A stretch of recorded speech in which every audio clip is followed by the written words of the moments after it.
Hello, everybody. I'm gonna look at this camera. Hey guys, my name's Ajon. I am the writer and the sub DJ at Arirang Radio. It is a live show from 4 to 6 p.m. Yes, I did get paid to promote this. I'm lying, but thanks for having me on the show. I met Professor David Tizzard at TBS when we were both on Life Abroad, I believe. It's nice to be here, finally. After so many hours of begging, I finally got invited, so thank you. Welcome. Hey guys, my Korean name is Jung Lee and I go by Sage. I'm currently doing my master's in Yonsei and working as an English teacher. And thank you so much, David, for having me today. Hi everyone. So my name is Nuri Choi. I'm currently a Hanyang student and I am Korean, but I did grow up my entire life in the Philippines. And I met Professor David also through one of my classes in Hanyang University. Hey guys, I'm Jong and I'm studying mathematics at Seoul Women's University now. And thank you for having me here today. Thank you everybody for coming. It's great to see you. So we're going to start talking about fashion. And before we do, you all look great. That's a spot. But your nails, right? Especially your two. Hold them up to the camera. Let's start with these. And you did those yourself, right? Yes. Wow. Yeah. Tell us something about the nails. Tell us something about nail culture. So I started doing nails when it was the pandemic. So yeah, I was really bored at home and I wanted something to do. So I started doing nails and eventually I do all my nails by myself now. Wow. And I think it's helped me a lot being a college student in Korea. Is it hard to do yourself? I mean, they look very intense. They're really hard to do. I mean, it takes like 3 to 4 hours. Only 3 to 4 hours? If it's like a really complicated set, it would take like 5-6 hours. Mm-hmm. Yeah. I take 9 hours to do it. That's an investment. I did all the extensions also. So, anyways, I do it just to release my stress and save money. You know? Right. Yes. It really does relieve stress, surprisingly. Yeah. Is it hard to type? This is a stupid question. Right. Is it hard to use your phone, type, drive or something? Yeah, exactly. I heard that you guys can't if you put your card on like a FPOS machine or something, you have to use between your knuckles, I believe. Especially if it's really long.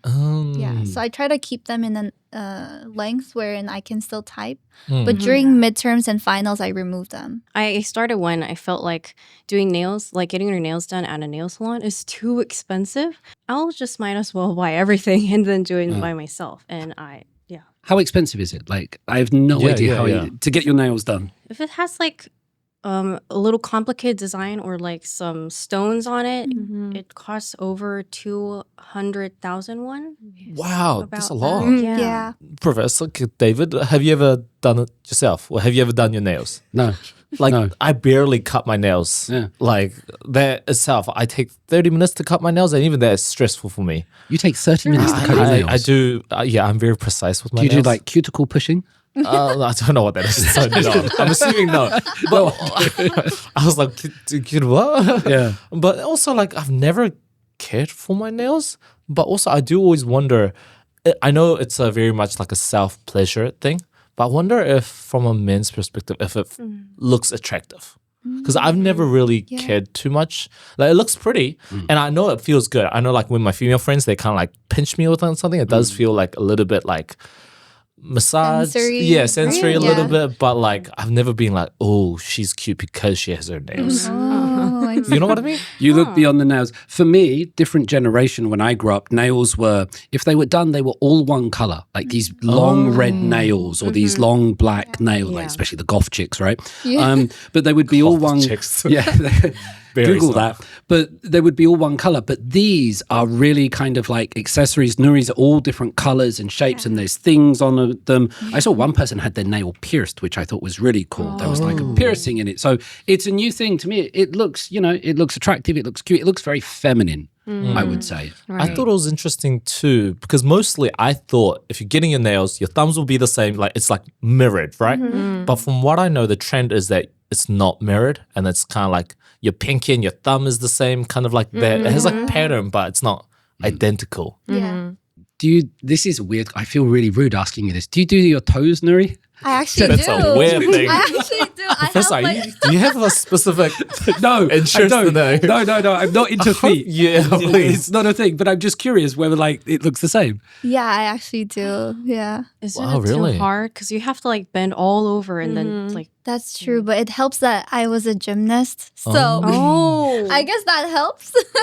Is it heavy? Like, do you feel like there's weight on your nails?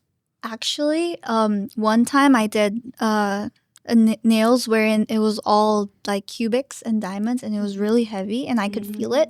But you get used to the weight of it. Oh. The thing is, me growing up in New Zealand and being exposed to a lot of like the Western culture, it was a sign of a certain status. So for me, for example, my brother, he would always have his left hand like nails really short and his right very long, which meant Play guitar. Plays the exactly guitar. you play the guitar. I had some female friends of mine who would who would have all the nails really pretty and he'll have these too short. What does it mean? It means they're probably bi or lesbian. Or you guys don't know about this? Honestly, didn't know that you were gonna go to that point. It's like Yeah, hey, you guys can't be throwing me under the bus like this. It does. Okay, within a certain maybe not Which all. two fingers, John? Well, the thing is, Okay. let's be honest, we're all adults here. You know, it depends, changes by people, but it does include a middle finger and others. But no, Spicy. it does.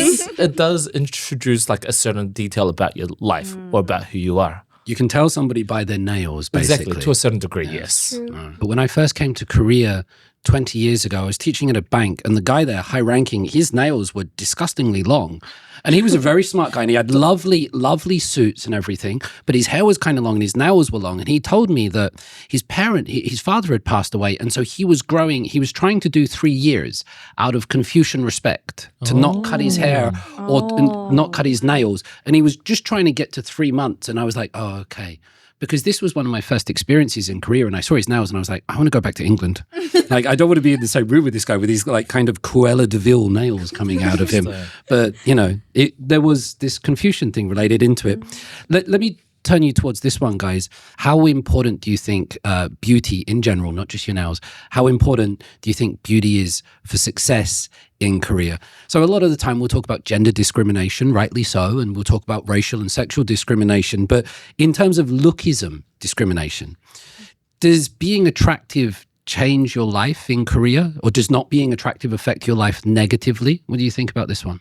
I think it definitely does, because I've heard a lot of people say that people get like surgeries or like enhancements done so that they can get a job. And I've also heard like from a friend, because I've been trying to do alba, and so part-time job. And I've heard my friends saying, okay, just go to a cafe, like they'll accept you because you're pretty and you know how to speak Korean. So just from the fact that that I'm pretty, like it's already part of a reason why I may be accepted. How do you feel about that? You're like, yeah, or you're like, when they say you'll get accepted because you're pretty, make you feel good? Of course, if somebody says your beauty is also a reason why you'll get accepted, it makes you feel good, but then it also makes you feel like, how about the intelligence that I hold as a person? Because it means that they're overlooking what I have inside of me, or what I have. Yeah. Interesting. I think as somebody who works in the media side, definitely. And I don't think it's a Korean specific thing as well, even overseas. I think there are exceptions, such as unless you're really good at your job, such example, Ed Sheeran. Like, he's a great guy. Not the most good-looking person in the world. He's better looking than me, but, he's not like, like V from BTS. But the thing is, I think in the world, at least in Korea and around the world, beauty does have a lot to say. And there has been times where somebody is not camera perfect, but at the same time, I work in the radio scene. So I think for me, I kind of go by, like, I dress up very close to like the most average or even worse than average. But my excuse is, yes, while we are a visual radio and it's a 보이는 radio, my excuse is we're still radio. So I do kind of get that. But in most situations, I would say, yes, it does. It is an important factor. Might not be the most important, but it is still a key factor. Certainly, if you're in media, you're working for companies at Arirang, KBS, or things like that. Because when I started, they couldn't see you. It was just your voice. And I used to turn up with a baseball cap and shorts, and it was fine. But even that radio, like you say, it's now all on YouTube. And it's all visible. So you have to, at least from the waist up, look relatively good. That happens often in radio. Everyone's wearing something like sweatpants at below, but at the top it's like we're very formal. Kind of like how everyone did it in Zoom. Come on. Like you guys don't know. Yeah. Because that's the first impression you get by the appearance, like the clothes and the beauty. It does not mean like you're looking good or bad. It's just like how you dress, like how you care about your hairs, like the nails, like the cleanliness also. Like those kind of thing kind of gives like benefits to work and like Actually, that's the reason why when I first came as a first year as a Hanyang student, I purposely didn't do my nails and I didn't dress up as much because I didn't want to look like, because obviously there's ways that people perceive you if you have long nails, if you're dressed up so well, like, oh, how did she get in? Like, she probably doesn't study, she just goes out. So I tried to put myself, low-key a little bit, just so that I can give a good impression to my professors. That must be interesting at university. Maybe especially if you're a girl, you want to be respected for your intelligence or your ideas rather than beauty. I think it's important on certain cases, especially when you want to become like a public figure and you have a pretty face, that's gonna work for you like really well. And there's this thing called pretty privilege, which is if you're pretty enough to make money out of it, then that's going to work out for you.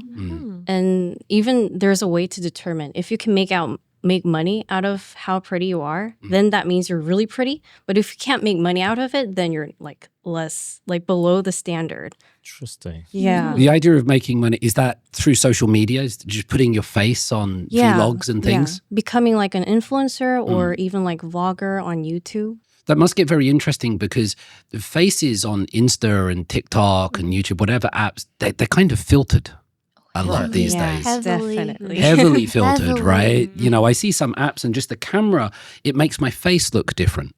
You know, it's weird how you can adjust the settings and things like this to really present yourself. Like I was walking through Seongsu and I came across like this influencer that's really trending nowadays. And Who was it? Get yourself cancelled. Who was it? Okay. We'll bleep it out. But she was really pretty but Where's the butt? Yeah, it's coming. She's really, really pretty. She dresses really well, but she's normal like us. She had like pimples, she had acne scars, and I was like, wow, so that's how she actually looks like. Very different to how she puts herself on social media. But I do think that, yes, there is pretty privilege, especially in the entertainment, media, influencer scene. I talked to a lot of my guy friends, 형들, about this because we're not the most good-looking people. I would say we're average, which is why, like, a little bit we're like, man, maybe we have to fix something. But at the same time, I do believe that physical appearance only goes a certain way. Like after that, like if you, it's just like it's like the shell of an egg. Yes, you would look at an egg and if it's cracked, you wouldn't buy it. But at the same time, even if you crack open the egg and there's like rotten in the inside, you're not going to eat it. It's kind of like that in the sense that it only takes you so far. So there's a lot of people, I think, Professor is probably seen as well. There's a lot of good-looking people out there and pretty people, and then you talk to them and you're like, wow, you have nothing. Like you just you're like empty. It's like a game character, and you've invested all your things on your parents, and now you're just weak and kind of useless, and no one really cares. So it's, we've seen people like that. And the opposite is also true. Some people are just like pretty and talented and skillful. You're like, wow, you're just amazing. And then those people are like, okay, what's your weakness? Because I'm sure somebody. But there are those people like Chaunu who are like just perfect in all ways, and I'm like, it's just unfair. But it is what it is, right? I agree. And rather than being pretty, I think one of the things in Korea it's about being more kalkame or clean or appearance and polite. And so.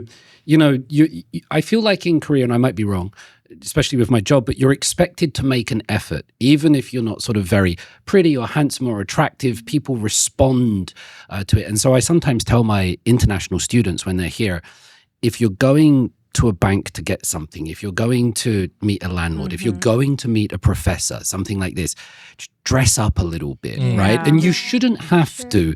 But in Korean culture, like, because in other cultures, it's like, here I am, let's turn up, no problem. But in Korea, it feels like, and I see it when students come to my office and things like this, it's you're expected. And when I go and see my professors, when I have to go and do something, dress up a little bit. And so I've made this effort for you. Right. I'm not dressed up for myself to express my personality and show you how cool I am. I've made this effort for you.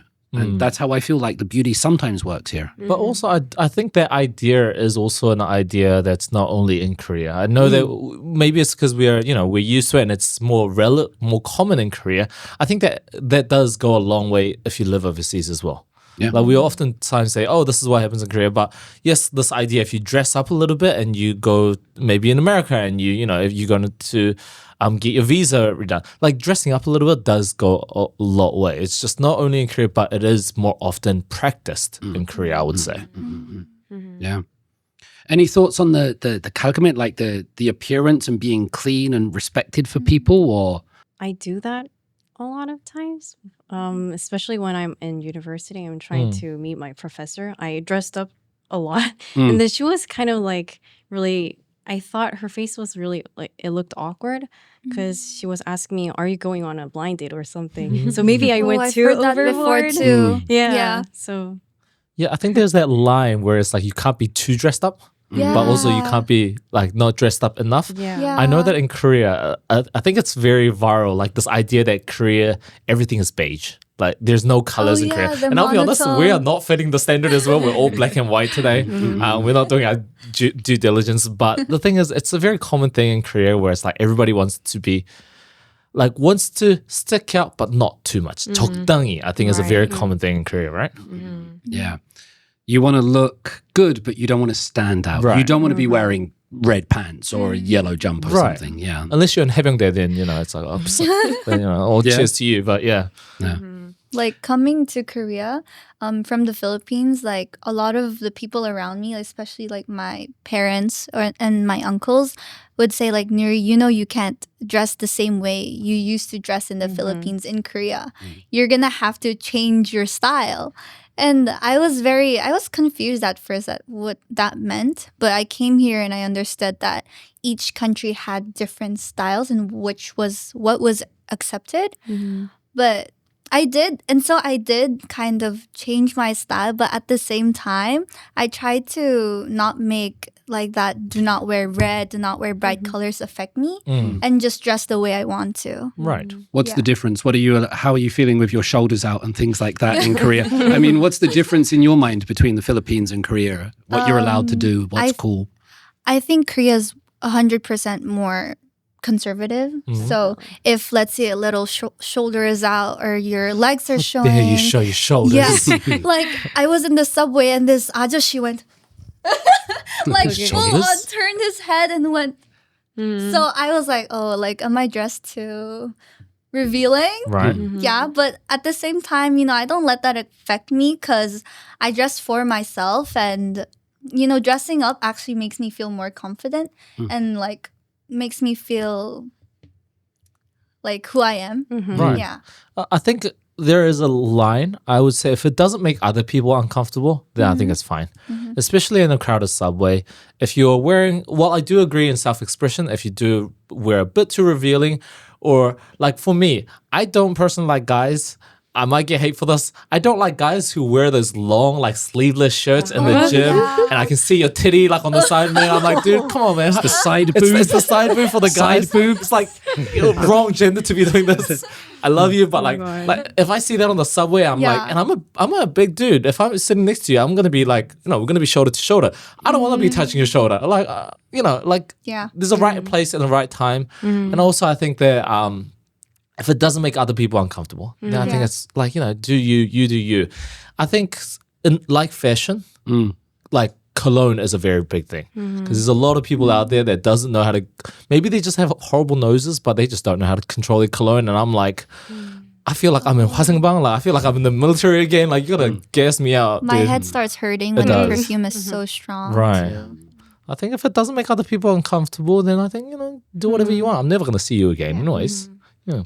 The shoulders is interesting. Like the shoulders, and coming from the United Kingdom, we would see all sorts of women wearing sort of like not just crop tops, but low cut tops and cleavage. Even if they're in their 60s, it doesn't matter about appearance. It was just a comfortable way, and you're used to seeing it. And you come to Korea, and it's very much like protect your neck, your shoulders. Right. This is a very sexy area, I think, especially for older generation. I think recently with the whole gym culture as well, like leggings, it's very like split, I would say. Really? My niece got sent home from my niece got sent home from school for wearing leggings. What? They were like, it's too sexy. Like go and change. And I was like, wow, this is like the Joseon dynasty or something. They sent her home. Interesting. Maybe the color was too bright. No, they were just black. They were just black, but they found them. This was last year, but they found them like too sexy. Like, no, you're not allowed to wear leggings, please, baggy. Interesting. Because I think nowadays we see a lot more females in Korea wearing leggings, and it's like a mixed reaction I see. And the funny thing is, I don't know if I want to throw myself under the bus, but when I first started gym like 3-4 years ago, I thought it was really cool to wear leggings as a guy. I didn't notice how big my ass looked. And I did not know how uncomfortable it made other people feel until my brother, I think, took a photo of me, and I'm like, oh wow, I'm loaded. jealous. I'm loaded at the back. I'm like a big SUV. Like, You don't have to wear those fake asses that some girls wear. But Like, I'm they like, put pads down I there. probably made other people uncomfortable, which is why I stopped wearing it. I threw those out real quick. But Send me a photo of you in leggings, please. I know, maybe my feet as well. Yeah, you want my feet as well? Girls, tell us about shoulders and leggings and things like this. I think it depends on the cultures, really. Because I'm dressing like Korean style right now. But when I was in New Zealand, I used to wear the leggings or the clothes like this, like showing my skins more. So you make your fashion more conservative while you're here in Korea. You kind of adapt to the skin and the shoulders. Like, I don't know, like my taste doesn't really change much, but the situation around me makes me change. So. The nunchi, Yes, the nameshi-son, the Yes. public gaze coming at you. Because I feel like unless I look at myself in the mirror, like just appearance is something that other people look. So that's why I think about this a lot and then try to wear clothes. Depends on the situation. So. Shoulders, leggings, Sage. I love revealing clothes. But so I wear it a lot, to be honest. But I don't wear it to, it's not like, oh, I want to show people some skin. It's not like that. I don't want to like look too sexy. But there are some certain clothes that make your body figure like more flattering. And for example, crop tops, the reason why I wear it is because it kind of accents my shoulder and also, that is like off shoulder shirts. And crop tops are really short, so it makes your legs look longer. And Korean people are really obsessed about showing, like having a good proportion. So yeah, I do that too. Maybe I should start wearing crop tops as well. Maybe my legs will look longer. For guys. Hey, it's 2025, guys. Gender equality. Do you get much like reaction to what you do? Definitely. What kind of reaction do you? How does it affect you? I think off shoulders are not too crazy, but one time I was wearing this off shoulder long dress that looked pretty conservative. But then it was one day I was getting out of the subway and walking towards the exit, and I was walking with my boyfriend, and then there was this old man walking by me. He was passing by and then suddenly saying "시원하겠네," and that means that must be really cool. Even though there was my boyfriend on my side. So it was like, oh, it's still premature in Korea and people are still not used to this, not ready to accept. Yeah, it's quite new because growing up being in the 90s in the West, like Britney Spears and Aguilera, there was crop tops and belly button piercings and all of that. And Korea was on a different timeline. Right. But it seems like across university campuses now, like crop tops and everything, it's here, it's happening, but it's how society reacts to it, I think is quite interesting. Where does pressure, so we talked a little bit about nunchi and nameshi-son and this pressure to change or not change. does pressure come from family, from peers, from yourself, and also like the K-pop, and does Hallyu affect you? Like if you see Wonyoung just like looking really good, or Jungkook something, does that actually affect you, or it's like, no, that's just K-pop, David, that doesn't matter? Does that affect you guys? I think it matters. I kind of tried. I didn't know that, but I'm like copying the makeups of Wonyoung, like more like, what do you say? Glowy. Yeah, lips. glowy on lips. And Say something about Wonyoung for people that don't know who Wonyoung is. They might have no idea. Chang Wonyoung, she's I think the most pretty girl in Korea now. Really? I think they judge like that. And then she's one of a singer, K-pop star, right? And she's really famous to the elementary school kids also. She's really pretty. And also the clothes, like if Jenny wears something, then I try to copy it, and then it's all sold out. Yeah, it happens really many times. And I think it affects to the people and also me. I think it's important because K-pop really changes the perception of how people think of beauty. So because Wonyoung is wearing this, because she looks like this, then like people will think, oh, then that's beautiful. So that must be like what beauty is. Yeah. I definitely think the pressure comes from peers, and it comes from like everywhere. For example, in my case, for starters, guys used to kind of like criticize about like how I look. And I still remember this comment. They're This brave guy, guys. yeah, in high school, this guy were like out of nowhere, he was like, "You have a really huge forehead," and also, Wow. and now come to think of it, it's kind of ridiculous, but. And also, there was this fashion show when I was in high school. Yeah. And to be honest, I was a nerd back then. And I didn't put any makeup on. And for a fashion show, I needed to look really pretty and put the clothes on. And it was the very first time I would put makeup on. And then right after the fashion show was over, as soon as it was ended, I removed all of my makeup. And then this guy that was sitting next to me, he was like, "Hey, why did you remove all that makeup? You looked really good in that." And back then, it's kind of embarrassing to say this, but I felt really good. I had like butterflies in my stomach. But now, come to think of it, it's kind of offensive, right? Right. Yeah, he was saying that you look better with my makeup on. And also, I think a lot of people around me kind of got into a place where they unconsciously kind of judge based on your looks. And even one time, my bestie, I went out to like have lunch with her, and she was like scanning from top to bottom and like, "You gained weight." Yeah, that was like the first comment she said. It's very even Korean. though I love her a lot. Yeah.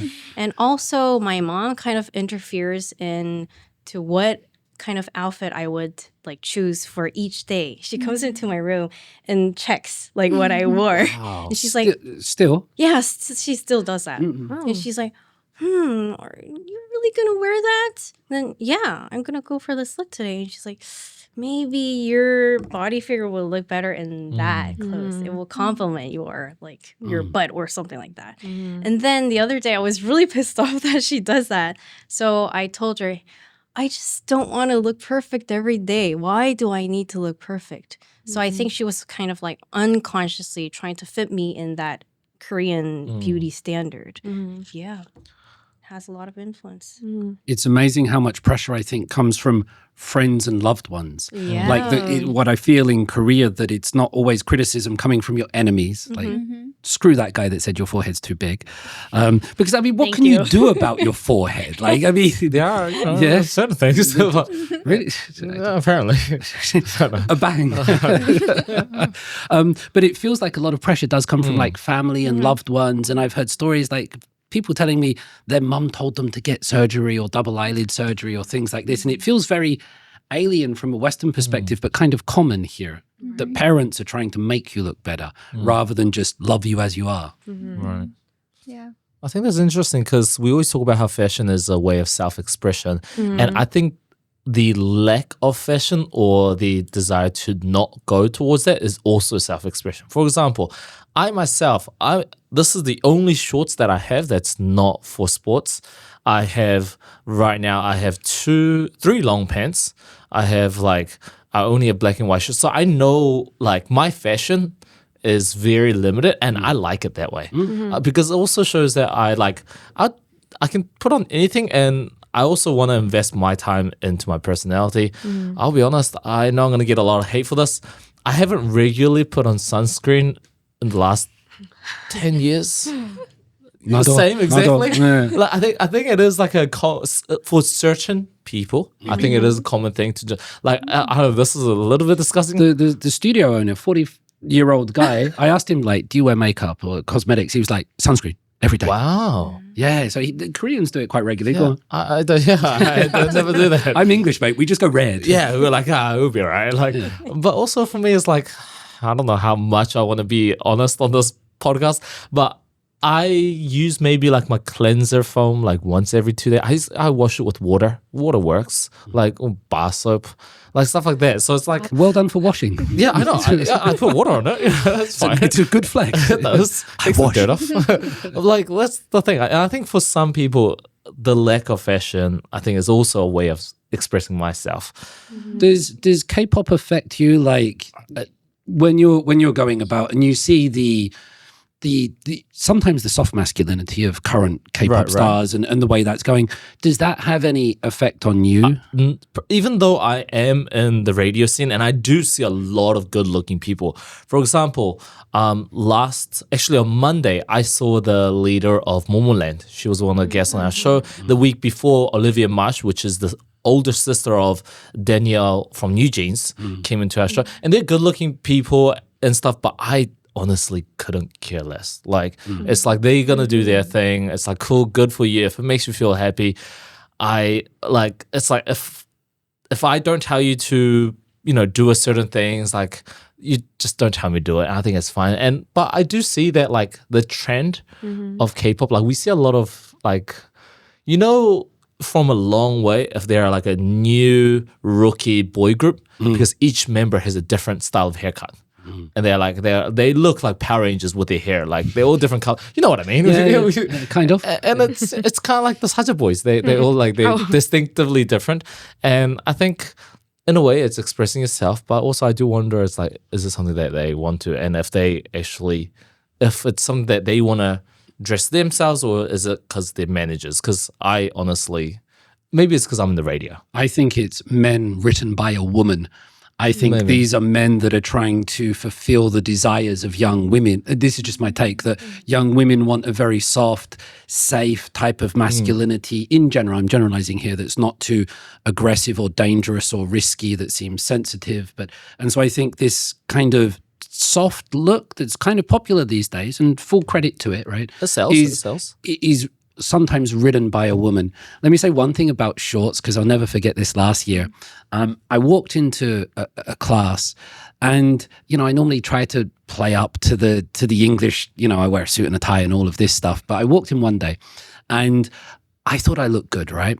I had this nice kind of Italian top on. I had these shorts on, but I had some nice socks and then some Tims. And I thought, I could go on a yacht or something right now. It was summer and I thought I looked quite casual. And after the class, one of my students, she came up to me and she said, "That's the first time I've seen a professor wear shorts in class." Wow. And it was, what I felt she was saying is like, you're not meant to wear shorts. That was the vibe I was getting from her. She was like, no legs, please, professor. You're the first That's what I was getting from her. It's the first professor I've seen ever wear shorts in class. Right? And so I got I won't wear shorts again. Interesting. When we talk about fashion, actually, I'm gonna throw somebody under the bus. There's a lot of buses in your conversation. But one of the first major interactions, I don't know about you guys, that I had with Dr. David Tizzard is we were at TBS together. And this is a morning, like a culture show, and we were both waiting. And I remember one of the first fashion tips that I got from Dr. David Tizzard was, if you're a man, your tie, your belt, and your shoes have to be the same color, or something like that. And I remember thinking like, wow, that's very interesting. You were telling me how like these different patterns and stuff of belts, and till this day, I don't own a belt. But if I do, I'll make sure to connect with a tie that I also don't have. But it's a fashion tip, I think, that I wonder if it's still relevant amongst the younger generation till this day. Actually, my mom told me the same thing. Wow. Yeah, my mom tells me the same thing. Like, It's a if generational thing, I Thank guess. you, Nuri. Like, rescue me from the bus. Thank you. Come on. It's a generation thing. It's just like, oh, sorry. but I agree with it because it's these little things in fashion wherein like it's detailed, but when somebody looks at it, you're like, wow, they really took into account of like what color to wear, what color matches. And I even recognize it in one of Dr. Tizzard's class. Like I think it was like a yellow tie, and he had yellow socks, and then I was like, wow, like amazing fashion sense. And at the end of the class, Everyone actually, talks about my socks. Yeah, you have the weirdest socks it's collection. amazing. I love it. Yeah, and I think it goes the same way, like for women too. My mom would say, like, if your top is like red, then maybe your shoes, if they're red, it would be nice, like complement each other. Did any of you, thank you for saving me, like, but when I was young, when it came to Christmas and birthday, like dads and uncles and granddads, for presents, they got socks. Right? That was the kind of, we don't know what to give you. Here's some socks and a bottle of whiskey, like your old person. And now I'm at the age where like colorful socks are interesting to me. Like I'm at that stage of my life. I did this video for Awesome Korea, and it was talking about, it was all in Korean, and I was talking about politics and all of this. It was quite hard to do, and it got hundreds of thousands of views. And all the comments underneath were like, wow, this professor's socks are really good. And they were just all talking about, 그 교수님의 양말은 wow, 완전 멋지다. I was like, I just busted my ass speaking 2 hours in Korean about politics. And you guys are on about my socks? Yeah, socks are something. I had a period in time where I would only wear exotic socks. Like I had like Shinramen socks. I had a socks with Twice members on it. And my theory was, go Twice. My theory was, I don't know if you guys will relate to this. You know how sometimes, from what I hear, I personally don't know, girls will sometimes wear sexy underwear, like bra or something, and feel good about themselves, even though they don't show anybody. It's just a secret that they know. The same theory is if I wear silly socks, it's a secret that I know, nobody else knows. And it's like my own little guilty secret pleasure thing for a whole day. And that's something that helps with me. But what if somebody sees it by accident? That has happened. I have gone into a restaurant and then realized that we had to take our shoes off, and I was like, oh wow. So people have seen me with my Shinramen socks. Not the proudest moment in my life, but it is what it is. Personality. Exactly. It adds story, I would say. You know? Let's talk about, very quickly, fashion turnoffs. By the way, with Shinramen, I heard that if you go hiking, and this is very old people conversation, but if you go hiking and somebody has one trouser leg rolled up, that means they're available. Oh, yeah. Have you heard that? Yeah. Yeah, okay. So this was new to me, but just in case anybody ever goes hiking and you're a bit hot and you decide to roll one leg up, you're going to get hit on. Yeah. Apparently, Really? that's... Did Why you get didn't hit I on? get hit on? Why didn't I? Oh. Because it was kind of like a trend. And it's like a fleeting trend where like idols roll up one of their Oh, yeah, I've seen that. Okay. pants. At Try airports. that. Yeah. But Maybe they're also saying they're available. Did you do hiking at the same time? I didn't do hiking. See, it's not you. It's not your forehead. It's not your legs. It's the hiking. They would have to bring up the forehead. I don't know. It's stuck in my head now. Fashion turnoffs. One of the things I really don't like is when I see, and it's just my personal thing, men with short trousers and no socks and then the shoes. Like, I want to see some sock, but like people wear really short socks these days or no socks and you can see their ankles. And I'm like, I don't want to see your ankles. That's kind of cool. I don't. Yeah, I know. It's the young Korean look, right? Koreans love this look. The old But people. I don't. I put some the socks young on, man. Koreans, What's your MZs. fashion turnoff like for boys or for women? You see that and you're like, no, don't do that. Skinny jeans on men. Okay, my rebuttal is what if they were normal jeans when I bought it, but they turned to be skinny? Like, You got fat. exactly. So I couldn't help it. It's like, it's out of my will. Do you see many skinny jeans, or they were the thing for a long time? Thankfully not. Not right? these Not days. Not Not anymore. I think the men caught on to the fact that we don't like them. I came up with one thing. One turnoff Yeah. is that like, you have like T-shirt with nonsense English crap that doesn't Oh. make sense, Right. like a printing. Yeah. Yeah, that turns me off a lot. Also, when like the top is very like formal and then their bottom is very like sporty, and like when they don't match. Okay, okay. I might get I see what you're trying to say, Sophia. I know I'm wearing shorts, but come on, give me some slack here. Any turn-offs, John? I really like too short skirts that almost show your like you know like hips and Bum. bums. Ass. Yeah. Sorry. I You like that or you don't like that? no, I don't like it. I think for me, it's. I know a lot of Koreans love this. I don't know why. It's the gum boots. Okay, sorry, you guys don't know. You know what a gum Uggs? boot is? Rain boots. I Oh think yeah, they call it. wellies. Wellies. Me too. The thing is, maybe it's. I don't know where in New Zealand you lived. I lived in Hamilton, and in Hamilton, at least a lot of my friends had farms, and the only times you wear gum boots or rain boots is if you go on the farm, because oftentimes there's a lot of cow and sheep poop. So you walk on them and you go out and then you like rinse it out with the hose. Which is why to me, it's like if you wear a rain boot, you're gonna step on shit. So it's like the idea is like, great, your feet's gonna probably smell. Like the idea of a gum boot is the fact that you're gonna step on shit and then your feet's gonna smell, which is why you hose it off. Which is why me, it's like when Koreans wear it, I'm like, are you gonna go somewhere? But I'm like, They're good in the rain. oh, really? I wear Wow. gum boots. I've got a pair from Pyeongchang when I worked at the Olympics, right? And I wear, when it's really rainy, I'm just like, I'm going to wear these boots today. And it looks ridiculous for a man to wear them, but you know, sometimes why not? It's to me, it's not a fashion. It's practical. I understand it's practical, but at the same time, walking bare feet is practical as well. So it's like, I don't know. You just see them as farmers, basically. I do. When you see Farmers the gum that boots. step on shit, and I it's think it's also a cultural thing, right? yeah, very cultural thing. Is there anything that's hot these days, like in terms of trends? So we've talked about what things we don't like. Any trends? What's hot these days? What do you feel that's... I saw an article that says, in summer, Jenny wears Ugg boots. That was in the Korea Times. And I thought, yeah, of course she does, because she doesn't take the subway. Right? If you were taking the subway every day, in the summer, you're not going to be wearing Ugg boots if you're valeted around, sure. Right. Go, Jenny.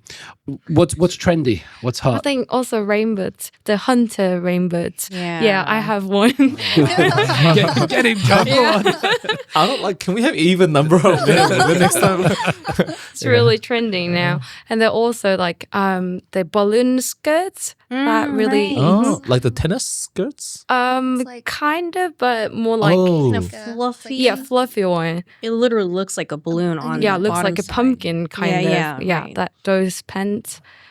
I think it's also those like track pants where you. I know this because somebody at our radio station wears this all the time. It's those track pants that are like you walk and they make sounds. Oh. Like they make these like. Oh, the material? Yeah, the materials Oh. are very vividy kind of thing, and you walk and that you can hear the sounds. You can hear them walking from miles away. It's become trendy because more people are wearing it. I can hear it everywhere. That's a good thing. If you can hear someone coming, at least you can stop talking smack about them or something. Very true. Very true. Yeah. Okay, balloon skirts. Do you have one of those? Yes, but I don't really like the Korean trending, the clothes trending, because it changes too fast. So I have to buy another one like next season. Like I throw the one away, like because I feel like if you wear something outdated, then they kind of like, oh, you're not following the trends. So Who's That's- they? Who's they? my John? friends, Your my friends, yeah. Maybe you should change the friends. I'm just like the friends they should. But Because our generation, and then my friends, because I'm from Daegu, and then they talk straight away like, oh, I don't like that outfit, like that kind of. So that's kind of like stressing me out. But anyways, Okay, balloons. I've never heard of a balloon skirt. really, Are they? Is it actual skirt or is it shorts inside? This is one of the things that weirded me out by Koreans. A lot of them look like skirts, but they're actually shorts. Yeah. That happens a lot here. Yeah. Nuri, what else is hot, trendy? I'd say you're wearing one now, Professor. The polka dots. Okay. Oh, Wow, they're right. so trending Really? in Korea. Yeah. Thank you very much. Yeah. She had no idea. She was so clueless. I wasn't You said intentional. you're wearing something trendy, and David's like, what? Yeah, polka dots are everywhere. So even my nails are polka dots, actually. Nice. Yeah. But I even see like elderly people wearing polka dots too, and I'm like, I love that. They're keeping up with the trends too. I don't think they keep you up with the trend. I think this trend just kind of looped maybe, around and yeah. it just so it's just looped around with him. But okay. Any Sage? thoughts on this, Sage? Low-waisted jean or skirts. Yeah, because like high-waisted used to trend, but I think it's like a fleeting trend now. The low-waisted jeans and skirts came back, and also a halter top. Halter top.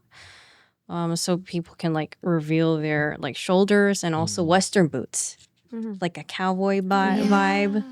I was into that a lot. What's your Really? take on the high-waisted and low-waisted jeans? Because I'm seeing a lot more sort of like, how do I say this nicely? Like panty line, like Calvin Klein, like things coming over the top, even on campus, right? They're going for the low-waisted jeans. I've seen that Yeah. quite a bit. But I think showing your trousers, is that right? It's a little bit You mean kind like of like the outdated. panty or- Yeah, the Yeah, panty, like yeah. Calvin Klein. I think it's a bit showing off a little. Yeah. Yeah, but the reason why I like low-waisted jeans is that it makes your like hip look bigger. Yeah. It's the proportions Yeah, again. yeah, yeah. Oh, But yeah. you have to be really skinny to do that because it shows your belly. Yes. But high-waisted, you can cover it. So like there are pros and cons. Let's talk about thinness then, or thinness versus also being toned. Because in the United Kingdom, I feel pretty thin. I'm quite happy with what I look like. I try to exercise and run and do my push-ups, and there's pretty big people in England, right? And so I feel normal. Right. Here in Korea, man, I feel fat, right? I feel this pressure. How is it in terms of weight? And also, is there a change now in that you don't have to just be like skinny, you also have to be a little bit toned? Is that changing? How do you guys deal with weight?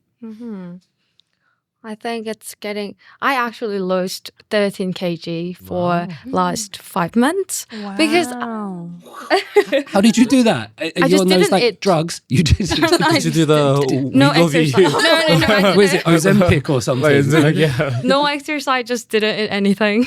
Just coffee for a day. Anyways, so You just Coffee really free? like? Is What? this a like you had 4 coffees a day and you just didn't really eat and you lost 15 yes, kilograms? I did. Your liver must be horrible. Congratulations! Though, if that's what you. you wanted to do. Yeah. sure. Anyways, Yeah. but my self-esteem was kind of low when I gained a lot of weight, so that's why I lost it. And then also, it's really personal thing. But if I see a person who is like way too fat or something, then I feel like that person is not caring about them oneself, like just So that's why Koreans prefer like a little bit more skinny bodies.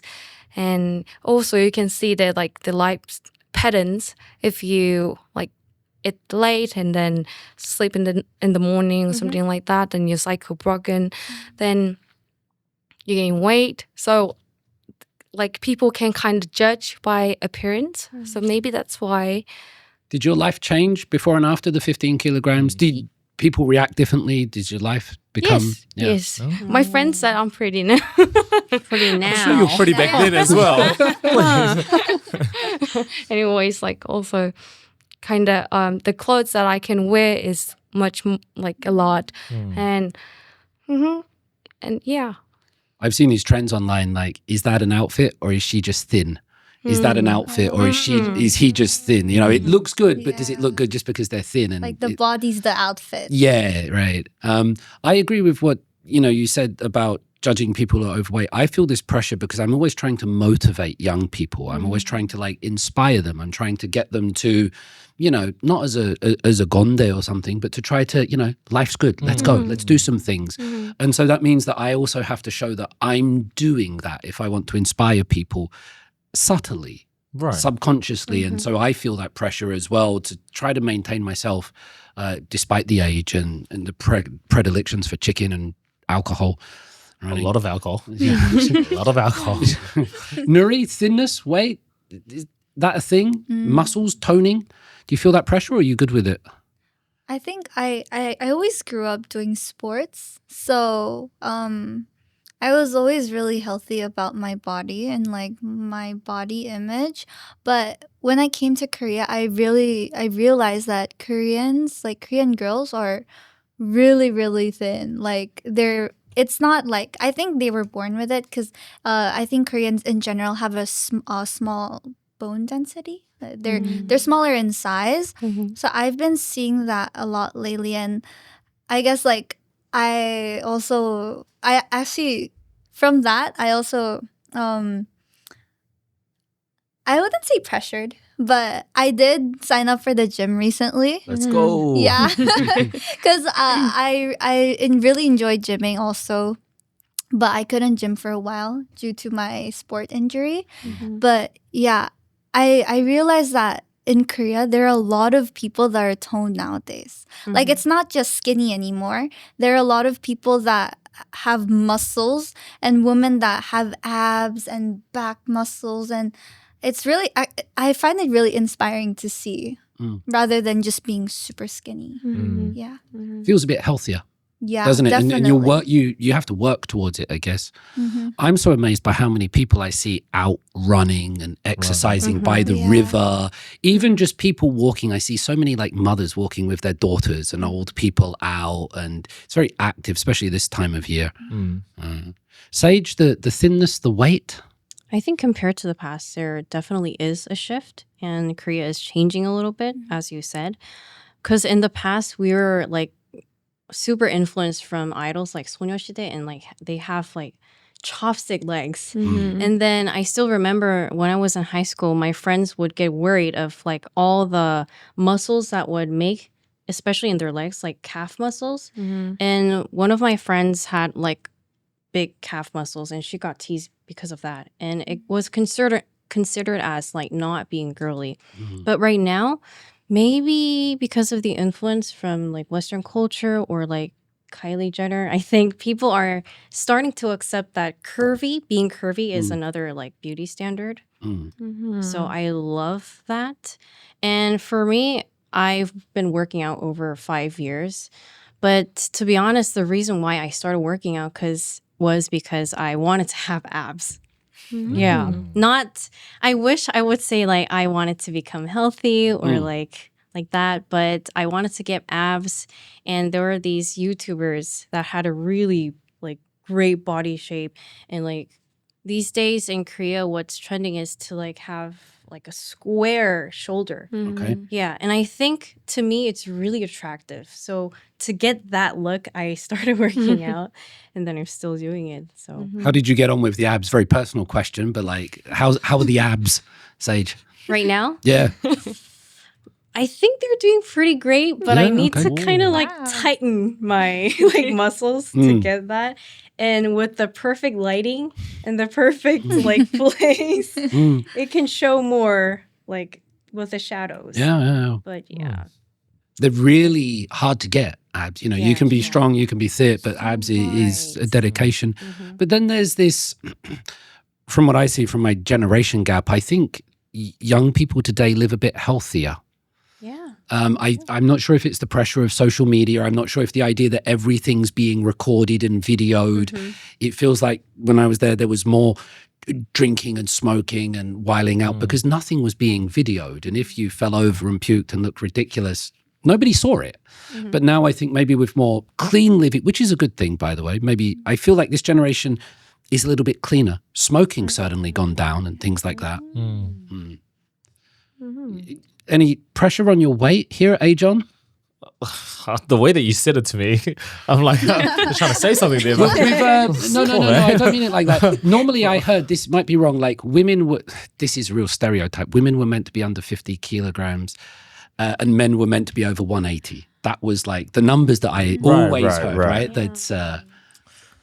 weight, I think it's always interesting because like Sage said, when I first started working out, I think a lot of men would agree, we do it to pick up girls. We do it so we can look good, to appeal, and hopefully that somebody would like us enough and avoid the face, and hopefully like that's most reasons why young men would work out, myself included. Young men. Yeah. And awesome. But thank you. Not now, but maybe. But the idea I think always comes into mind is like, if you are a guy, guys that look abs, a lot of girls say guys look with abs look great. But the thing is, if you have abs, one, you have to be very skinny. But if you're very skinny and you have abs, then you don't really look good with clothes on. So you have to be kind of naked to look good. And for guys to don't imagine it. Like, you don't have to start imagining it. But for guys who are a little bit like me, who are a little bit bigger, like if I take I can fit like a t-shirt and I'll look kind of like confident, a little bit bigger. Like I know that no one's most likely gonna mess with me because I'm a little bit bigger than most people in Korea. But the thing is, as soon as I take off my clothes off, I look like I'm like Ditto from Pokemon. Like I look like a blob. So I think I'm always on that dilemma of, should I lose weight? Should I go on a cut so I can have the abs? But also I'll be sacrificing the size of my body. Or should I, still keep a little bit of a bulk while also making muscle? So while I do have my clothes on, because oftentimes the times that I do talk to girls are going to be with clothes on, hopefully, then it's like I look a little bit better. So I look a little bit tighter, and oftentimes girls want that kind of protective, want their significant other to, be able to protect them. So I think for me at least, it's always been one of those dilemmas like, I should cut, and then like a week later I'm like, oh no, I should bulk again. And then it's always been that thing. But like yourself, if I meet my friends, I don't think I'm that fat, but every time I do an in-body, it says I'm obese in every way, and I'm like, it's gotta be wrong. Like, this guy just hates me. But I mean, he's clearly wrong. Maybe. Yeah. But in Korean standards, maybe I am obese. That's the thing. You realize the difference when you go to other countries. It's just size differences. And here it's changing as well. But you feel that kind of pressure. And I think it's interesting, the contradiction that you talk about sometimes, John, which is men these days, they have to sort of look good, but also be strong, but also be thin. There's this also really be kind and soft in the inside. But be a tetonam, and you have to be everything, everywhere, all at once. Here's a man conversation then. Like, so for women, sometimes it's weight is a big pressure, but for men as well, hair. Like Korean men seem to spend a lot of time on their hair. Like, and this is not a criticism, but in men's bathrooms and subways, and my nephew, Donghyun, let's go, so much time on hair. And it's new to me. I've not seen that much in the UK. How much hair pressure do you feel? I do feel a lot of pressure. Will I do anything about it? No, I don't care enough. But I do, maybe like 25 times a day, I do wonder, should I get a haircut? Should I change my hair like this? Because there's a guy, like most guys, well, there are some who put on makeup. Most guys don't put on makeup. So the only way we can really like style ourselves is with our hair. And like, I'm one of the sides that I love being practical. And I don't know if you know me, through a phase, I went all bald. Yeah. Like full, like, look like an egg bald. Like, I think all men do that one stage. Yeah, it's like, good. It's like you just kind of wash your face and like go all the way up, and it's just so convenient. It's like you don't have to, because the thing is, capitalism. It's just like, let's go. Exactly. Yes. And the thing is, for men, oftentimes, if I wake up in the morning, I have to wash my hair, or else I look like my hair is all like pushed. It looks like I just woke up. But if you shave your head, you don't have to do that. But the thing is, while recently I was thinking about shaving my head, I read an article about how what girls think is like the most important. And they said one of the worst things, it was like top 3 things that girls hate. And I think third was like somebody who's a guy that smells bad. Second was a really short guy, and the third one was a guy that's bald. And I saw that and I was like, I guess I won't do this then. I mean, if you're a short, smelly, bald guy, you're gonna have a hard time. Man, that person still deserves. Hey, you still deserve to be loved. I don't know who's watching. Yes, even if you're short, bald, and smelly, Yeah. But I think it's for men. It is a big part of like the way that you which is why, you also wax your hair every day. Every morning, yeah. Every morning, exactly. So it's just, for men, I think it's a huge pressure. I agree with you, and I think it's more pronounced here. But in England, I find more skinheads, more people with shaved heads and receding hairlines, things like this, because Koreans generally have more hair, thicker hair, and sometimes they call it like the twejitol, the really kind of thick hair. My brother, God bless him, is like going bald. Like, sorry, Adam. And when I've had the same hair. Exposing your whole family today. Yeah, here we go. So there's my mum left. I've had the same hairdresser for like 15 years. And he said to me a couple of months ago, I thought by now, and he only speaks Korean, but he said to me, I thought by now you would be bald. And because he saw my hairline 15 years ago, and he's like, I thought by now you'd be bald, but no, you've still got hair. You're doing pretty well. And then he paused and he said, I think it's the kimchi. No word of a lie. He said, I think it's the kimchi. And I was like, I don't care what it is, Song-Sini, but thank you very much. Kamsahamnida, right? I'll keep eating my kimchi. But I do have a question, and I've been exposed to this. If I'm on radio and I have a head on, that means I haven't showered. And similarly, I'm gonna throw some people under the bus. If you see a girl that has a dongmori, that means they didn't wash their hair. Is that true? Kind of. If they like, why are you guys? What is the distraction? It is true, right? Also, it's kind of gross, but sometimes we only wash the front part of your hair. Exactly. So I think it's also a hat. Or like I would like. It's crazy. Throw yourself on the bus as well. It's crazy because they say it's like a clean girl look, but it means like tying your hair in a really slick back ponytail. But in reality, are you doing it now? Are you showing us a demonstration? Yeah, but in reality, it's like it's because we didn't wash our hair. Say something about Korean guys' hair, Nuri. Do you have any what observations? What do you think about the Korean stylish, like, the little gap in the middle and like this thing? The Korean. I could hear Nuri's noise. He's like, no. You know which one I'm talking about? Everyone knows. Yeah. I don't really find it. I mean, I see that Korean guys really take care of their hair a lot. Yeah. Like if you walk into Olive Young and you go into the men's section, all you'll see is hair products. Right. And there's even like machines to like, guys always do this. Korean guys always go in the mirror all the time. Yeah. And there's even a machine for them to keep like their sides down too. Yeah. I was shocked with how much machines and products there are for men. This is such a Korean man move, this flattening, isn't it? First time I saw it when I came to Korea, I was like, what are they doing? And then I asked my guy friends, because most of them, they don't really like the hair right after getting the haircuts. You know what I mean? Like, yeah. You have to wait a week. Yeah, like exactly. after 3 or 4 days, they like their hair's better. But girls, we like after the hair salon, we take a photo and they're like, oh, I changed my hair, something like that. So, and then I asked them, and also they always like look at the mirror and then touch it, like put some airs in it. And then they said because they like the natural looks more, they prefer it. So that's why they prefer the hair after a few days. Why are you looking at me? I'm just curious, like question I to feel you. like I have to touch my hair. I think like get a better hairdresser. If they do it well, it should look good straight away.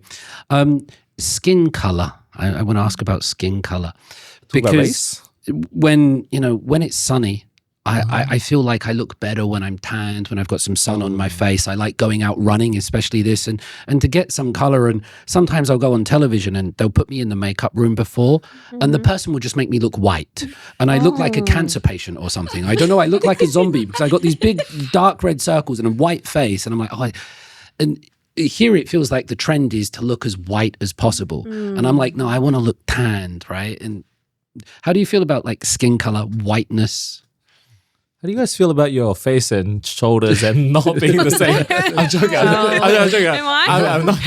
You guys are great. Sage, start us off on like, you understand the question, like the whiteness, the tanning. Where are you on that? Like, why? What do I think about it? And is there a pressure in Korea to go towards the whiteness, or do you embrace the tan? We used to have like a pressure to look white and have like especially clear and clean skin. But these days, I think a lot of girls are kind of like leaning towards becoming like a little more tanned. And I also saw cases of some like even YouTubers or some young girls move to abroad to like study abroad. And then they used to be like a typical Korean girl type. But after moving overseas, they suddenly like get tanned and change like their whole makeup look in a Western style. And they really end up liking that. So I think it's a good change. Very cool. Right. I do have Korean style makeup on now.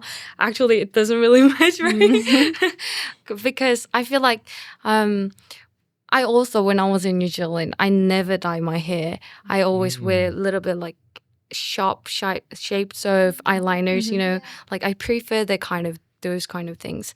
But when I got back to Korea, like everyone's wearing like pale skins, the makeup, and they're like blurry cheeks, and then I'm like, should I follow that? So I changed my makeup style to that. So also I think it kind of affects the generations also, because in our parent generation they used to wear the Y2K styles, you know, more tended skin colors and things. Those kind of right. And then in this, I guess in our generation we prefer like staying inside and they're more comfortable. Like we take taxis instead of like walking, and then we prefer walking inside rather than outside. So I feel like they value more bright and the white colors. Means like you are having more comfortable life. So that's why how it changed. I guess. Can I ask you a question? Do you like, because like you said that you adapted after you came to Korea, you're like putting on white makeup. How do you feel about it? Do you like it better or do you miss your time in New Zealand? It looks good though. Yeah. Just to say. You know, the personal color that really trending now, it says it really fits in me now. So, but I didn't know that this style's going to be like looking good on me. But after I changed it, and then I kind of realized, oh, this style fits in me. And I liked it. It's sometimes nice to cosplay and change styles and do this for 6 months and do this for 6 months and go through everything, right? And that's say something about the personal color test, because I never forget, I've got like a pink jacket that I sometimes wear, and the first time I wear it, Please don't. student came up to me and said, "Professor, did you do the personal color test?" I was like, "No, I'm just weird. Like, this is what I wear." So what bet did you lose that you had to wear that? Basically. No, I wear pink. I'm like comfortable with wearing pink. Yeah, pink shirts, pink ties, pink jackets, things like that. Yeah. Salmon. Salmon. Salmon, yeah. Nuri, like color? I've personally never gotten the color analysis, but whenever I go to like hair salons, my hairdresser would tell me, I think you're like a winter cool, or I think you're warm. Yeah, like they're very aware of this stuff. And I guess like it's really interesting as well, because sometimes, because a lot of Korean people do it as well. So it's really interesting. Yeah. And going back to like the differences, like I think I also look different like when I'm on vacation in the Philippines, when I go back home in the Philippines. It's funny how I say back home and it's the Philippines, but yeah, it's it just naturally changes. Like my makeup changes, like what you said, my clothing, how I dress changes, and I come back to Korea and it again adapts to the Korean standard. Yeah. That's good nunchi, basically, isn't it? It's just adapting and surviving, I think. Yeah. Tattoos and surgery and this kind of thing. Tattoos is really interesting, like the size of tattoos. When I was growing up, tattoos were not meant to be below the wrist line or above the neckline. You sort of kept everything hidden. So even if you went to work, people wouldn't know that you had tattoos. But these days I see lots of, especially young women, I'm at a women's university, and they might have like tattoos on their wrist, behind their ear. I see lots and lots of tattoos among women. I even see like tattoos on faces and things like this, like beauty spots or things like this. How are you my wife, throw my wife under the bus time now. Okay. My wife still thinks of them sometimes as munshin rather than tattoo the traditional way. And she said to me, there's no word of a lie, if you had tattoos, I wouldn't marry you. Wow. So I'm lucky that I have like a clean body in that sense. But how's your generation with tattoos? You know, my mom actually said, like, I don't want your husband to have tattoos.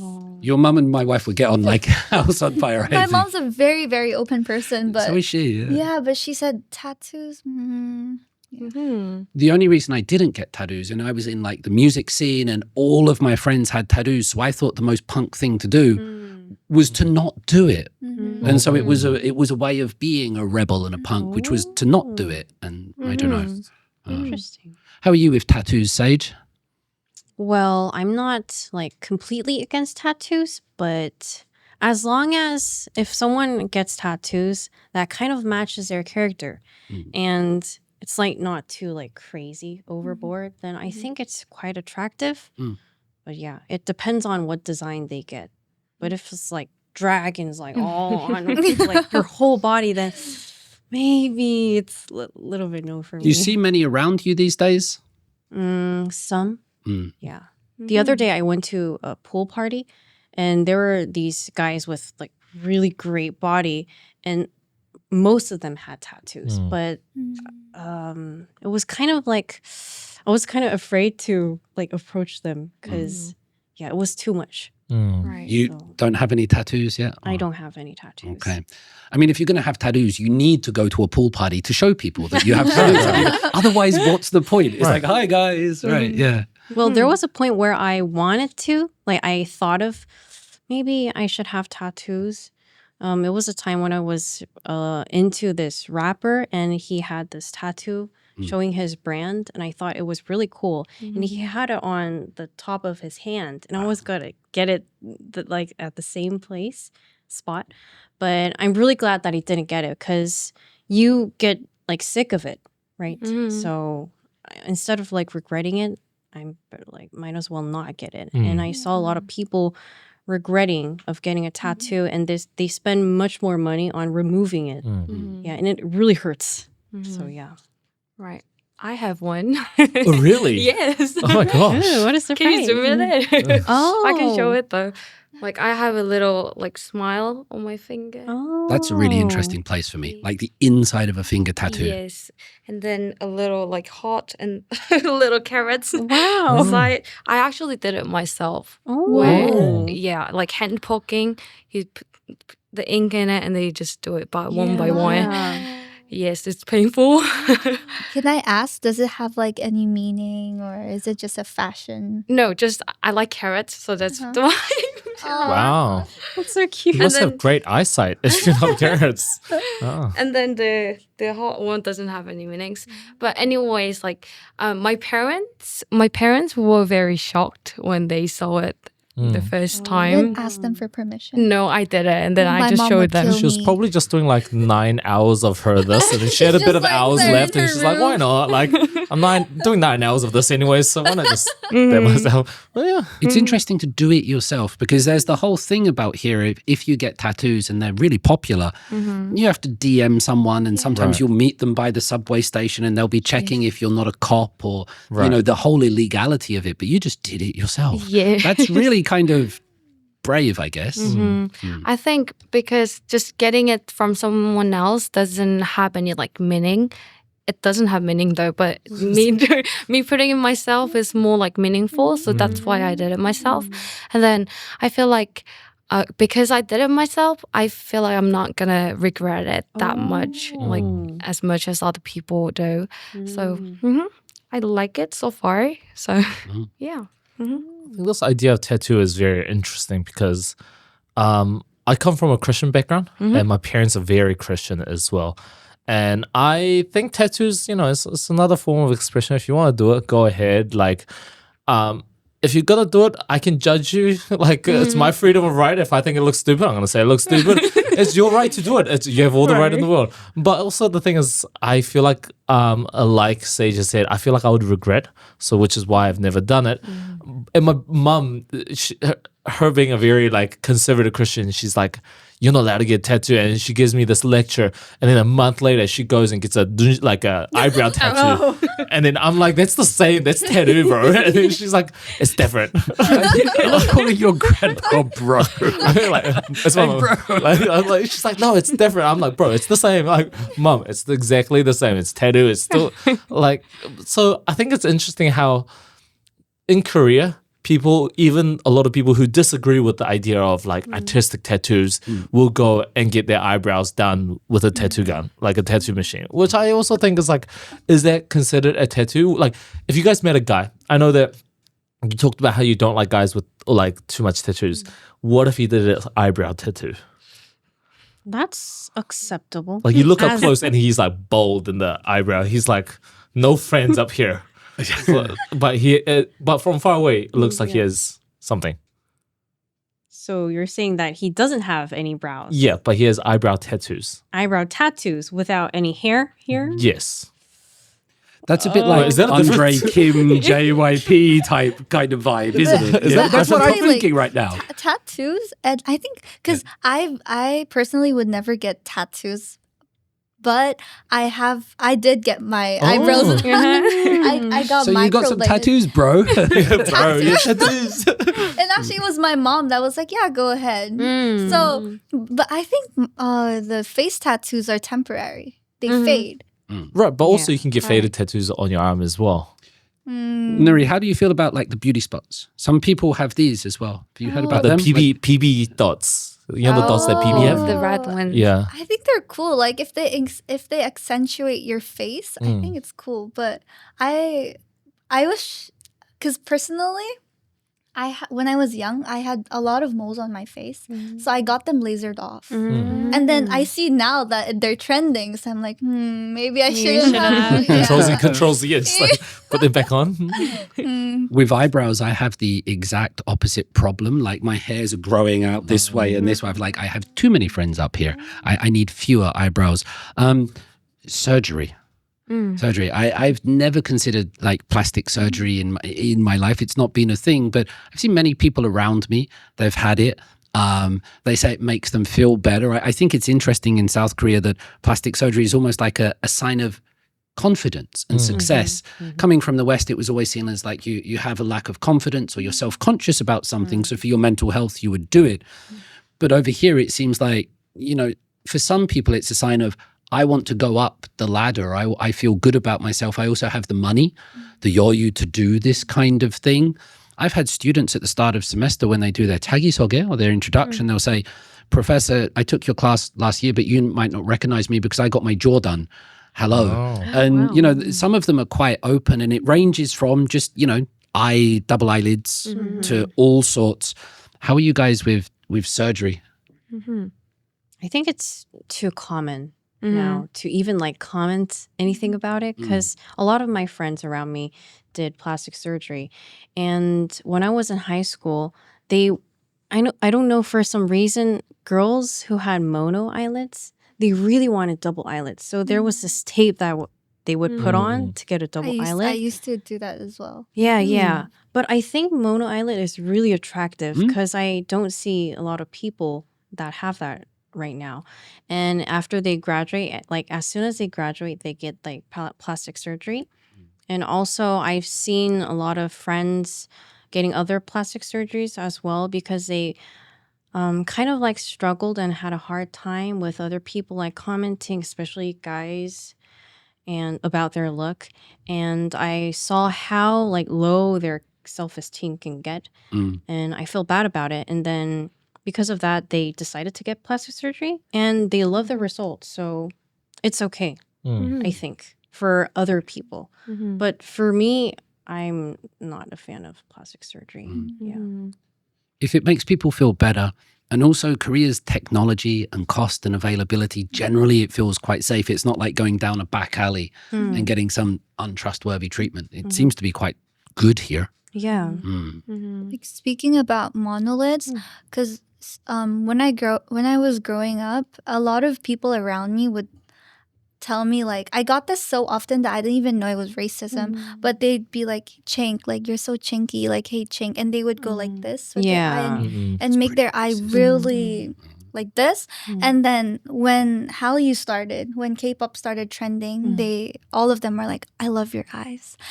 You're so beautiful. Like, it's crazy how when I was young, when I was in elementary school, they would all bully me for my eyes. And suddenly now I'm in like high school or college and they're saying, oh, like your eyes are beautiful. Don't get plastic surgery. And yeah. That's sometimes I think the real effect of Hallyu, like of, you know, whether it's Blackpink or something like this or BTS or Squid Game, you might not like the contents, but the way it affects people's lives, Korean Americans, Koreans abroad, and how all of a sudden they don't have to be ashamed or afraid or uncool, you know, that's a really positive thing, I think. Yeah, and so I started to also really love my eyes too. Like I personally haven't gotten any plastic surgery, but my mom, when I was young, also used to be like, maybe you should get double eyelid surgery. But now my mom is also like it's very unique to your face, so you should keep your natural face. Any surgery, Joel? Any thoughts on surgery? No, that's not what I mean. I mean, like, any thoughts on plastic surgery? Many of my friends got it. The double eyelids is really common. Also, my sister got it. And really honest thought is, isn't it kind of cheating? It's cheating? Cheating, you know, like unfair, because someone who didn't get this plastic surgery. So if you're ugly, you should stay ugly. Is that what you're saying? Kind of. Wow. Sorry. No. You're born ugly, stay ugly. But also a sad thing is because you don't get the surgery thing from, get down from your mom. So a sad one was one of my friends don't like her nose and her eyes, and then her mom did the plastic surgeries, the eyes and the nose, and then they said like it's nothing, like, oh, you can get the double eyelids and the nose surgery just because I did it. Like, you know what I mean? Yeah. Like, I don't know. Is it quite common here? You think the plastic surgery, changing the eyes and nose? Yes, very common. And people are thinking it's something like, okay, like very acceptable about that. And then it's kind of sad because that's how you lose your treats and like your, benefits. Like pretty...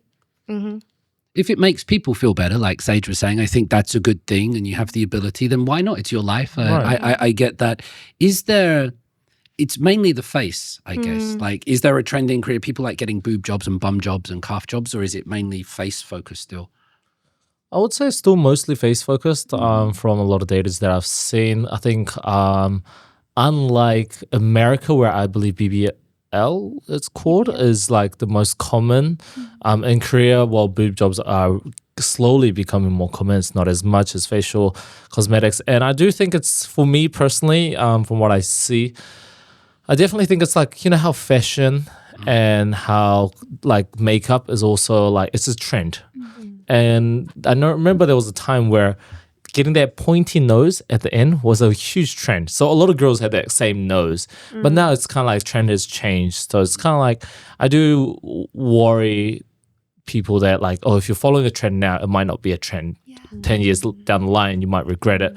But I do see that Korean plastic surgery is so advanced to a point that we see oftentimes like tourists come into Korea. And for this, I did bring some statistics. But between December of last year and March of this year, so within the 4 months, international tourists spent 2.64 trillion won, which is about 1.86 billion USD, which is an up by 13%. And 80% of them were of like cosmetic surgeries.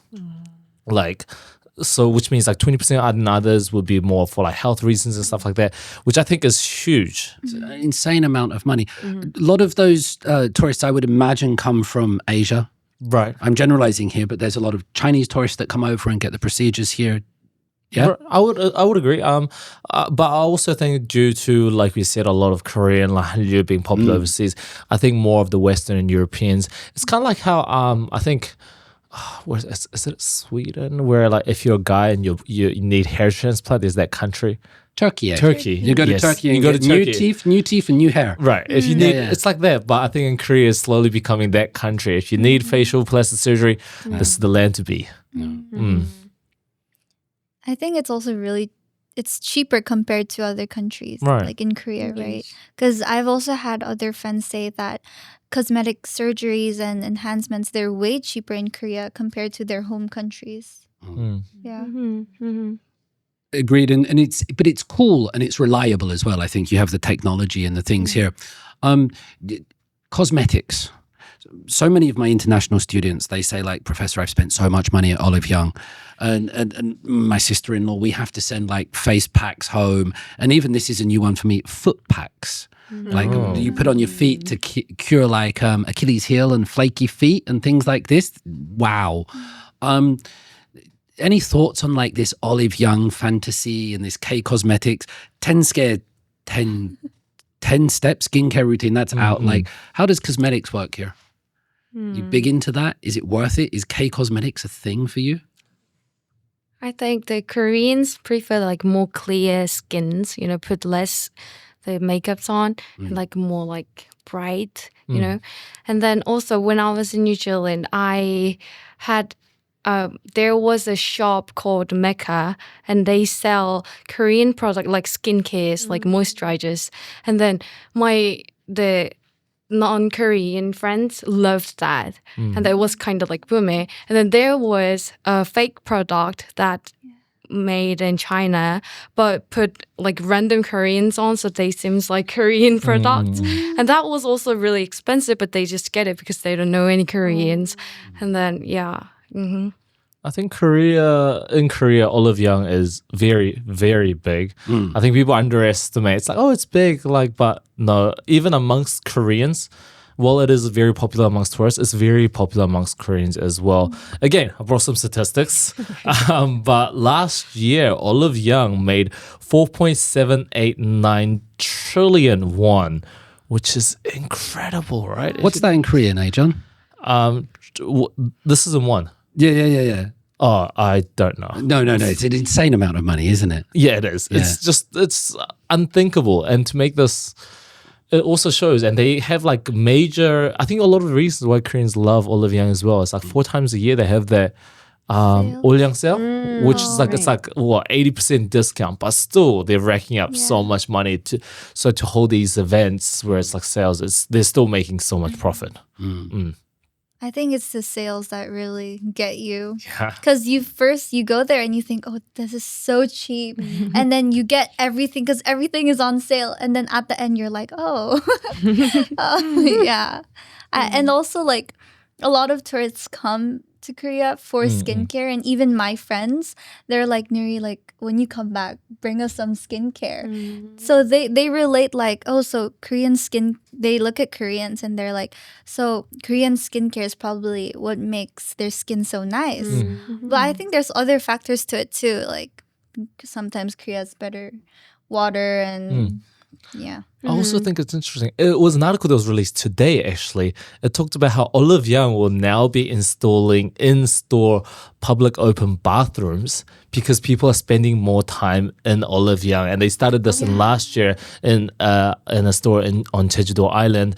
And then they are now slowly opening it up with, like, I believe right now the two biggest is like Myeongdong and Hongdae. While they don't have public open bathrooms, one in Gangnam, it was announced that in Gangnam, if you ask the workers to use the bathroom, they will give you public access. You know, Seongsu has bathroom. Right. Seongsu Olive Young has bathroom. Yeah, they have bathrooms. They're slowly installing bathrooms in Olive Young, which I thought is incredible.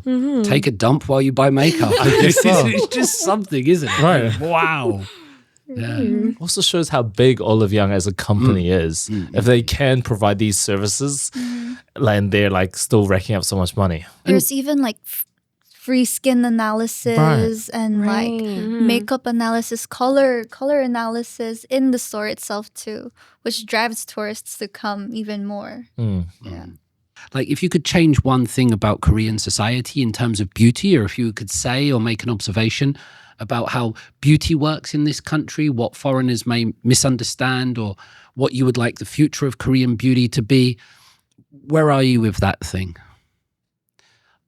I'll start by giving one idea just to let you like think as well. It might prompt you, but I have two children here, Edward and Elizabeth, and they're going to grow up and they're not going to look like the standard Korean people. Their names are different and their appearance is quite different. They're young at the moment, they're 10 and 8, but slowly they're going to grow up. And hearing you guys talk and seeing things around, there is one standard of Korean beauty. We kind of say that, but there is also more diversity and there is more personality, and there's people coming from all over the world, be them like Koreans that have lived abroad or foreigners coming in. And so I hope it's more about the sabasa attitude, like everyone's different and you can accept the people, because for a long time, and it was Korea, it was like, this is what you should look like and this is a bit weird.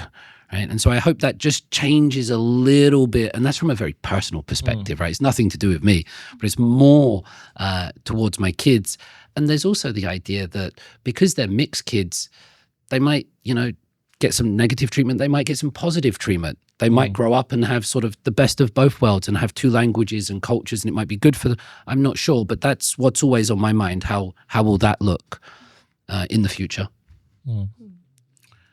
I think I would like to say to the Korean people that they should be nicer to other people, but especially to themselves, and not judge other people based on what they look, because we never know what is inside of them, what they have, who they truly are.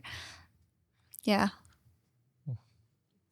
I was going to say the same thing because I don't know, for some reason, I feel like Korean people are into judging other people like really easily. It's like almost like a habit.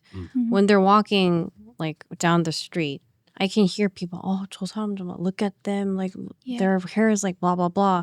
And also, including me, there were times that I would like unconsciously starting to like judge people based on their looks. So I think we should, it's something that we should change about, because beauty standard is something that we can't change. It's there and it's going to change in like maybe different ways. Maybe like Western beauty standards were like merged together and changed, but it's still there. So I think the way people see it, that should change. Do you think it can change, Nuri and Sage, on this idea? You said it would be good if it did. Do you think it's possible? Like Korea always does change, I think, but is this a change that's possible? Beauty standards changing? I think it's slowly changing. Yeah. And people respecting the inside and not judging. You think that change is possible, Sage? I think if we try, it's possible. Yeah. Be the change you want to see in the world. I mean, it starts with us. Yeah. No, I agree. I'm on your side. Because the other day I read a news about this actress.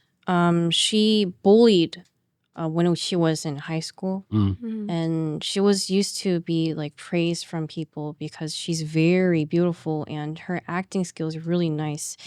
But because of that one bad side she showed to everyone, she kind of like started to get canceled from the society. So from that I felt like, well, look doesn't like matter at all. Yeah. I would say something that I want to say to our international audience that might be interested in Korea. While Korea has a lot of great cosmetics and beauty and stuff and fashion. I recently went to Seoul Fashion Week, which was really interesting as well. But I think when you actually come to Korea, it is not always how the media portrays. Yes, while a lot of people do put on makeup, and yes, while a lot of people do care about fashion and style, not everybody does. There are a large amount of proportion of people who just don't care about fashion at all. When you come to Korea, I know there's a lot of trend of how people only wear black and white and stuff, and it's all beige. Yes, in the winter it might be because of the convenience, but if you do come, there are a lot of stylish people as well. And I think like if you come into Korea thinking that it will be very different to other countries, it's not. It's very similar to like a lot of other countries. Yes, people might in general take care of themselves a little bit more cautiously. Maybe it's the cultural reasons of how people judge each other, but also there are a lot of regular people that just wants to live their 9 to 6 normal life, and that just don't care about this whole like influencer life as much as the media portrays. And there's something that I noticed a lot And like earlier this year, there was a whole video about this female influencer that came to Korea, and they were shocked that all the guys weren't as good looking as Honbin and V and whatever. And yes, there are gonna be a lot of ugly guys. Yeah, there are gonna be a lot of good looking people. There's gonna be a lot of tall people. There are gonna be a lot of short people. It's just like every other country. So yeah, it's just like don't glamorize it, but also it's just a country. You're destroying everybody's K-drama fantasy of when they come here to meet the oppa. Maybe right? the Korean Metropolitan Office is not going to like me deterring this, and it might decrease tourism. But honestly, it's a great country, but it's not as glamorous and beautiful. There are rubbish everywhere. You're going to go down the streets of Hongdae and see drunk people on the floor. Like, it's every other country. I was about to say the same thing with you guys. But anyways, like I said a lot of stuff's like kind of like stereotypes today. But I don't judge by the covers only. Anyways. And then only those people who are like get plastic surgery, right? Those people should stay ugly. Also, the Korean people, I realized that some people in Seoul, it's not that much, but Daegu or like Busan, like other cities, when foreigners like go in the metros, like or the subway, people just stare at them because they're not like Right. like race. It's not racial like racism thing. It's just they haven't like unfamiliar to them. So don't get like too offensive about it, and then just and just enjoy the Korean tree. Yeah. Sometimes foreign students ask me, Professor, like, I feel like people are looking at me on the subway and I'm like, welcome to Korea. That's how Korean people sometimes feel, this kind of gaze on you, and it's what it's like. But generally, I hope people have a good time here, and it's well-meaning, it's kind of safe and clean and nice and friendly and all of those things. You've been amazing today. Shout out to the short, smelly, bald people. I'm still thinking of those recommendations, right? I'm just curious. We try to do it kind of quickly, but what are you guys like reading or watching or listening to or webtoons? Can be anything. It doesn't have to be related to beauty, but is there anything to recommend, to give a shout out to? I have one thing. If you're a thrifter, like if you're into secondhand shopping, I would recommend you to shop in 당근 Market. Do you know 당근 Market? Right. It's like a secondhand application, and people that live near you would upload like secondhand stuff that they're using. The reason why I'm saying this is because I saw a lot of foreigners coming to Dosan, which is in Shinsa, and we have a lot of vintage shop there, and the price was pretty like jacked up, like crazy, and from 당근, like 2 weeks ago, I thrifted this vintage jean skirt, which was only 10,000 won, which is $7. And it was named of this brand called DQ12 or something like that. It's a pretty famous brand. And then I went to the vintage shop in Dosan, and I saw this really cute mini skirt. And then I looked at the brand. It was the same brand, but the price was like 130,000 won, which is like $97. So I was like, wow, I did a pretty good job shopping on 당근. And also another one that I want to recommend is a playlist that I love. It's like a song playlist from YouTube, and the name is 안녕하세요 TV, which is really plain and tacky for a playlist of songs. And the person, like the YouTuber, used thumbnails that from like old drama memes, and it's really random, but it kind of like fits into the situation really well. Nice. And also the title is written without spaces. So it feels really urgent, but kind of sincere in a weird, like odd way. And I kind of, I actually brought the examples that I can show you. It's, so this one, it says like, even before you say yes to me, I'm like imagining our wedding. And this one is like, I don't know, I shouldn't be doing this, but I'm so attracted to you, I need to seduce you now. I would click on that. If I said that, I would click on that. Absolutely. And the crazy thing is the songs are golden. Like it's really like R&B, hip hop. It's really like vibey, but the thumbnail, yeah, you can't expect those songs from the thumbnail. But yeah, I really recommend you to listen to the songs from this playlist. Amazing. I love it when they do it in English like that as well, when it's no spaces, all lowercase titles like that. Yeah. It seems to be a trend. And I click on that. Please send me a link to those and Sure, those I playlists. will. That's cool. That's cool. Recommendations, guys? You don't have to have one if you don't, but like books, movies, music, playlists. What's cool? I would say for me, two that I've prepared is, I know this is kind of underrated, but I've used a lot of skincare because I used to have a lot of pimples. I know people think this company is cheap and because the products are a bit more affordable. Innisfree Deep Cleanser for pimples is really good. It's very underrated. Innisfree, like their pimple cleaning thing, is so good. I've met so many people, and I used to have really bad acne as well, and it helps so much. So give it a try. I know it's cheap, but honestly, it's actually really good. I still use it till this day for like the last 8 years since I've come to Korea. Can we get some sponsorship for this, maybe? Yes, please do. Yes. And the other one is we spend a lot of time, both men and women, you spend a lot of time drying your hair, maybe not as much, more than others, but there's a Korean company called... dry my beard. Yes. There's a Korean company called JMW, and they are the hair dryers that a lot of hairdressers use. And interestingly, they're like maybe the cheaper lines are about 60,000 won. If you get the 80 or about 100,000 won, which is about $100, they're a lot more lighter and they're so powerful. Once you use them, you won't be able to use other hair dryers just because how quickly, like I dry my hair in maybe 15 seconds. So it's actually really good. And because of that, every time I go to like hotels or something, I just can't use the hair dryers there. But if you get the cheaper lines, I do want to warn that it is a bit heavier. So if you have weak wrist or if you're a bit weaker, it might not be great for you. But JMW is a great Korean hairdresser company. Amazing. Never heard of that. Great.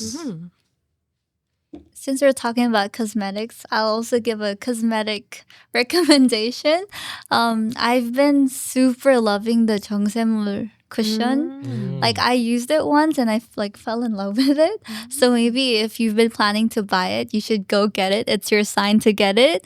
And for skincare, I would say Tizzard is a really good brand. Like I really love the Tizzard face masks. Is really good. And also to the tourists that would come to Korea, don't miss out on the fried chicken. Like Gyeocheon fried chicken. Download the Baemin app and like just order a bunch of Korean food that you won't be able to get like in Myeongdong or in the touristy areas because they're so good. Shout out to Yenal Tongdak. Yes. It's my favorite type of chicken. 2 of those, 2 fried chickens and a beer, please. Yeah. And apparently the nails and the haircuts are really cheap in Korea. So I recommend you to visit one and get those. And then the skincare product, which called Needle Shot. This you can buy it in Olivion or the stores also. But if you go to Daiso, the red is really cheap, but the same product. So I recommend you to get one and try it, but not try the 500 needles. That's really painful. Try the 100 one. I don't know what this is. Actual needles. This is not what is it? Actual needle, like really, really tiny needles with ampoules. Okay. So if you spread it and then they make a little bit of like scars and then put the ampoules in your skin. Wow. So it's helpful. It like regenerates your skin too. I'm glad you have the same reaction as me, Sage. I'm listening to this line had the same reaction. I thought it was just a brand, like, oh, it's needle makeup. But no, it's actual needles. Needles, yeah. Wow. Okay. I thought it was like needles for tattoos, but then they're like, you're talking about ampoules, so, real needles. And try to not rub your eyes or like touch your lips after you put it on. Yes. Guys, after this conversation, I feel so much more beauty inside. Thanks to you all. Thank you for being honest. Thank you for being here. Let's go. Woo! Thank you. 수고하셨습니다. And relax. That's it. Yes. Let's relax. Let your belly go out. Sit down. I have to go to the bathroom. Yeah, run. Where's the bathroom?